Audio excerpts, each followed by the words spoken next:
Welcome back to Gary's Economics. Today we are going to bring you up to speed with everything that has happened on the economy. So I've been away for 6 months. I want to do a video to basically bring you up to date with everything that has been happening in that time on the economy. The first thing to say is that really, in many ways, nothing has changed. Things have continued to progress basically in the way that I expected that they would, the way that I've been saying that they will. And this is because, in my opinion, the economy continues to be dominated by the enormous amount of money that was transferred from government to very rich individuals during COVID. Those numbers have increased slightly, so I used to speak a lot about 750 billion. That total government deficit since COVID now is 800 billion in the UK. So that's £16,000 for every adult in the country. That's the total amount of money to the rich from the government. In the US, that number is $10 trillion, eye-watering $10 trillion, which is $80,000 for every US taxpayer. So enormous amounts of cash have gone from the government to the rich. In my opinion, those continue to drive the economy and things are basically progressing as I said they would. And we're going to talk about now what will happen from now. So let's go through the main points one at a time. Number one is inflation. Inflation is obviously the big thing which has been hurting people's living standards in the last few years. We have seen inflation fall significantly in basically every country in the world in the last year or so, from highs of, in the UK, 10% down to now about 4% in the UK. In other countries, it's already significantly lower. Now, this is what I predicted. It's basically what all economists predicted.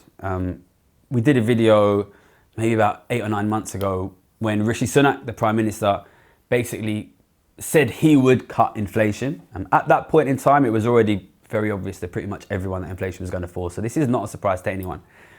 Now, for me, this is pretty much in line with what you would expect if you see a one-off massive cash gift from governments to the richest. The rich accumulate a ton of money, they spend that money, that pushes prices up. But because it was a one-off cash gift, we see a one-off increase in the price level, and then those prices start to subside. Some people think inflation will come all the way down to 2%, which is the target. Some people think it might struggle and stick around these 3% levels. Personally, I think we probably will see inflation fall relatively quickly. And that brings us to number two, which is interest rates. Now, the central bank, Bank of England, or the Fed if you're in the US, moves interest rates to try and manage inflation. So since inflation is falling, the expectations for interest rates have also fallen. Now, if you go back and look at my predictions earlier in the year for interest rates and house prices, which we'll get onto next, I said interest rates will keep rising, and then as inflation falls, we'll probably start to see interest rates flatline. At this point, markets are basically expecting that to happen. So the Bank of England base rate is up to 5.25 now. They didn't change at the last meeting. Markets now expect that that will basically be the top. It will stay at 5.25. As inflation falls, interest rates will start to fall again. There's a lot of argument about how far they will fall. Markets think that they'll probably come down to eventually about 4%. That might take a couple of years. Personally, I think that inflation will fall further and interest rates will end up coming down lower than that. But that will depend basically on government policy, which we'll get onto after we've spoken about the economics. The next thing is house prices. Now, I was very aggressive in predicting house price rises from the very beginning of COVID, and we did see very aggressive house price rises at the beginning of COVID. Since then, interest rates have risen enormously from 0 up to 5.25. And I think a lot of people have been surprised that these aggressive interest rate increases have not led to aggressive house price decreases. For me, I think this is quite understandable when you understand that an enormous amount of cash has been accumulated by the rich. Now, when interest rates go up a lot, as they have done, many of you will have seen mortgage rates go up, it becomes very difficult for sort of middle-class people, especially poorer people, to buy houses because they rely on mortgages and those interest rates have gone up. But in the same time, the rich have accumulated an enormous amount of money, which means that they are able to buy houses basically without using a mortgage, using a very small mortgage. So I think what we've seen is two things basically. As interest rates have gone up, rich people have been using their cash savings, giving it to their kids, giving it to their grandkids to buy houses without mortgages, which is why house prices have not fallen despite these big increases in interest rates. And the second thing is that rich people are able now to get high interest rates on their savings accounts. So they're sort of sitting on the cash they've got, getting a high interest, using it to buy houses. This has meant that we haven't seen what a lot of people have predicted, which is house price falls. Now, I think house prices is interesting for me because I think probably what we will see next is interest rates will start to fall as inflation starts to fall. I think once those interest rates start to fall, rich people will stop sitting on these big piles of cash in the bank and they will start to lend the money out at lower rates for mortgages. They will start to buy more houses. And I'm strongly expecting aggressive house price rises in the next couple of years as the interest rates fall down. So I think this is going to lead to, before that, I want to talk about the very last thing we've got here, which is living standards. So inflation has fallen significantly. I think people are starting to realize now what I was speaking about earlier on in the year. When inflation falls, that doesn't mean prices fall. So prices have continued to rise throughout the year. Prices have consistently risen more than wages, which means even as inflation has fallen, living standards have continued to decrease.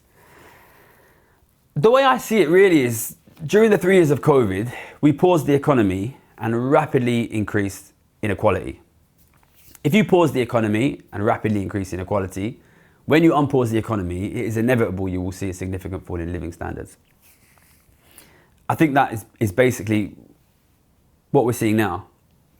The question is what happens from here, because I think the way that the economy is being presented in the media at the moment is largely that we are in a recession, and I think that kind of gives the implication that there's a temporary period of decreasing living standards and then we'll have a recovery.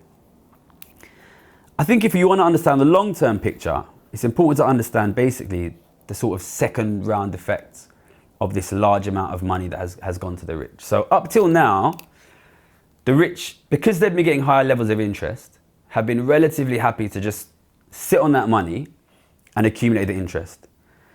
Now as inflation starts to fall and interest rate starts to fall, they will probably look to invest that money more aggressively, which means they will start to essentially buy houses from the middle class. So what that means is we will see house prices go up. We will see home ownership rates from young people continue to fall.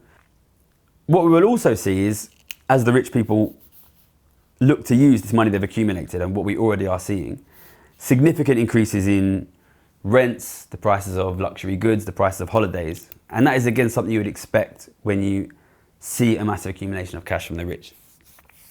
And that basically means rents will go up, house prices will go up, and the ability of owning homes will become more out of reach of ordinary families. What that means for young people from ordinary and poor families is rent is much more expensive when you are young, and you then have to take out a much bigger mortgage to buy a house. So you have to pay much more in interest. This increases the flow of rent from the poor to the rich, and it increases the flow of interest from the poor to the rich. We also have a massively increased government debt, which means that the government is now paying interest to the rich. You are paying interest to the rich much more on your taxes. So all of these second round effects are essentially bad. When you give cash to the rich use that cash to buy the assets from the middle class, to buy the debt of the middle class, to buy the debt of the government. Increased levels of debt, decreased levels of home ownership means increased cash flows from the middle class to the rich. And this will continue to rebound through. So what that means is we will continue to see living standards fall in the coming year, the coming 2 years. I want to talk a little bit about how this will probably play out politically, because we obviously have an election coming up next year in this country. There's also an election in the States. I think the most important thing you need to understand if you want to understand the future of the economy is that inequality has greatly increased. So it is inevitable that living standards have to fall further.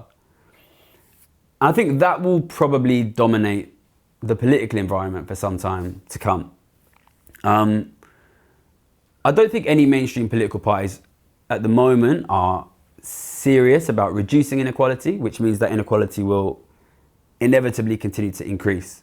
So I think if you want to understand politics, the economic framework you need behind that is to accept that from this point, further significant falls in living standards are basically certain, which means what you'll see is continued dissatisfaction in whichever political party is in power, be that Conservatives or Labour or Democrats or Republicans. So I think, and I'm not a professional political forecaster, but I'm very confident in my economic forecasts. What you'll probably see is increased demand for ordinary people for some sort of political alternative. So it's probably important that we understand what are the likely political alternatives. So I'm making this video very shortly after the Dutch election, in which for the first time ever, the Dutch populist right, far right party essentially won the election, got the highest number of seats and votes. And I think at the moment we're in a situation where living standards will definitely fall. They already are falling clearly. And people will start to demand a political alternative. And what that means, it becomes very important what the most feasible seeming political alternative is. And when I look around at voting trends in Europe and in the US and trends of political parties, it seems to be pretty clear that at the moment, the most popular sounding alternative voice is increased xenophobia, anti-immigration, possibly increased racism. And I think that in the absence of the creation of a positive alternative narrative, it's almost certain that politics will move this way. And that is a direct result of the fact that it is basically certain the economy will keep getting worse.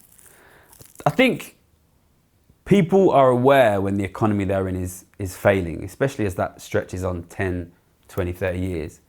I think when you know that the boat you're on is sinking, you're going to basically jump on the first lifeboat that you see.